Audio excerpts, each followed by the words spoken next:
যদি শীঘ্রই একটা নির্বাচন দেয় এই ইন্টারিম সরকার, মানে যত শীঘ্রই সম্ভব একটা নির্বাচন দেয়, তাহলে মানে কুচক্র মহলগুলোও কোনো সুযোগ পাবে না কুচক্র বেশি বড়ভাবে করতে। দেখেন, আমি হাসিনা পুত্র জয়কে নিয়ে আপনার সাথেই বোধহয় এর আগে একদিন কথা বলেছিলাম। তবে এখন একটু পরিষ্কার যে এই হাসিনা এবং হাসিনার যে দোসররা আছে তারা এই সরকারের বিরুদ্ধে এক একটা প্ল্যান করে যাচ্ছে, এবং সেই প্ল্যানগুলো বাস্তবায়ন হয়ে যাবে সেই খুশিতে বা হবে না সেই দুঃখে জয়ের এক একটা বক্তব্য। যেমন মনে করেন, জয় মাঝখানে বলল যে আমার মা চলে আসছে, আমরা রাজনীতি দখল নিব। তার তার কিছুক্ষণ পরই, ওই দিনই হয়তো ওই দিন ওই তার পরের দিনই জিয়াউল হাসানের কুটা বিফলে গেল।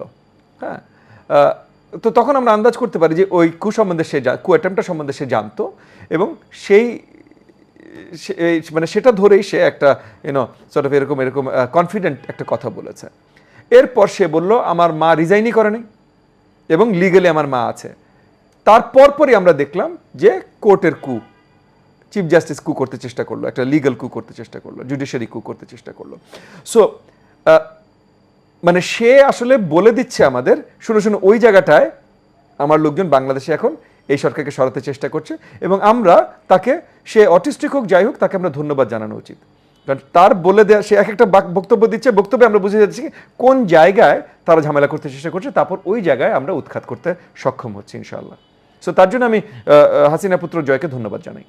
হ্যাঁ, এখন তো অনেক কিছুই বলবে, ওই যে যেটা বললাম যে একটার পর একটা, এবং তার মা, এই যে এই খুনি ফ্যাসিস্ট হাসিনার যদি একটু বুদ্ধির উদয় হতো, যে 2014-তে, আমি জানি না আপনার মনে আছে কিনা, 2014 নির্বাচনের পর পরিষ্কার পুরো বিশ্বের সামনে টেলিভাইজড বক্তব্য উনি বলেছিলেন যে 3 মাস পর আরেকটা নির্বাচন দেবেন।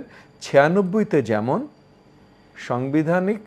সাংবিধানিক ধারাবাহিকতা ধরে রাখার খাতিরে একটা নির্বাচন বেগম খালেদা জিয়ার বিএনপি সরকার দিয়েছিল, এবং তার 3 মাস পর আরেকটা নির্বাচন হয়েছে। ঠিক একইভাবে 2014 সালে সাংবিধানিক ধারাবাহিকতা ধরে রাখার জন্য হাসিনা একটা নির্বাচন দিয়েছে, 3 মাস পর আরেকটা নির্বাচন দেবে।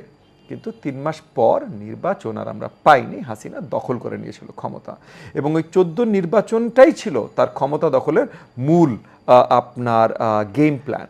সো এর আগে পুরো 2013 সাল, তরুণদের হয়তো মনে নেই, 11 বছর পার হয়ে গেছে, 2013 সাল পুরো সালটা ছিল আমাদের পুরো জাতির জন্য খুবই খুবই সর্ট অফ কষ্টের একটা বছর।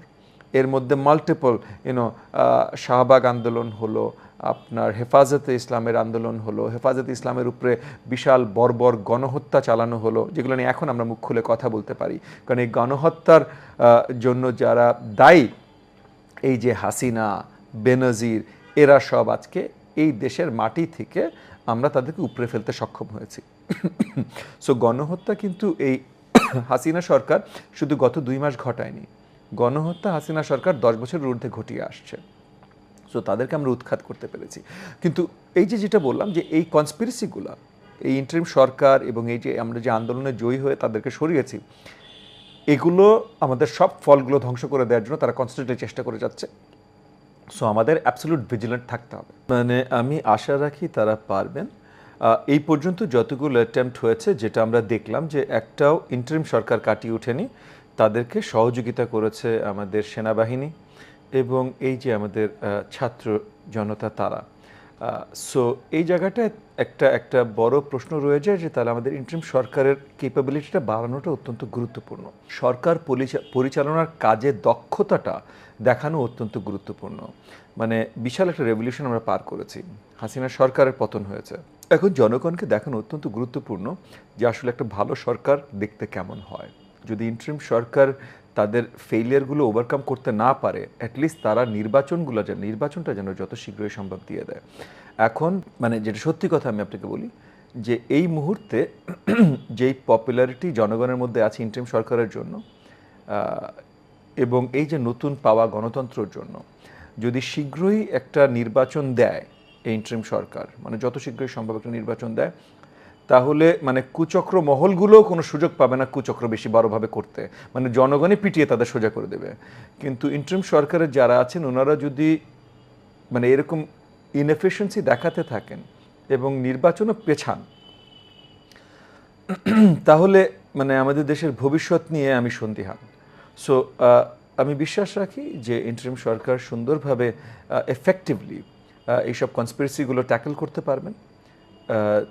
তাদেরকে তাদের তারা যেন অসফল পরিচিত হন, সেটার জন্য এই যে হাসিনার পুরনো দোসররা যারা দৌড়ে বেড়াচ্ছে, তারা খুব শীঘ্রই আইনের আওতায় চলে আসবে, আনতে সক্ষম হবেন এই ইন্টারিম সরকার, এবং আমাদের সুন্দর একটা নির্বাচন দিতে সক্ষম হবেন।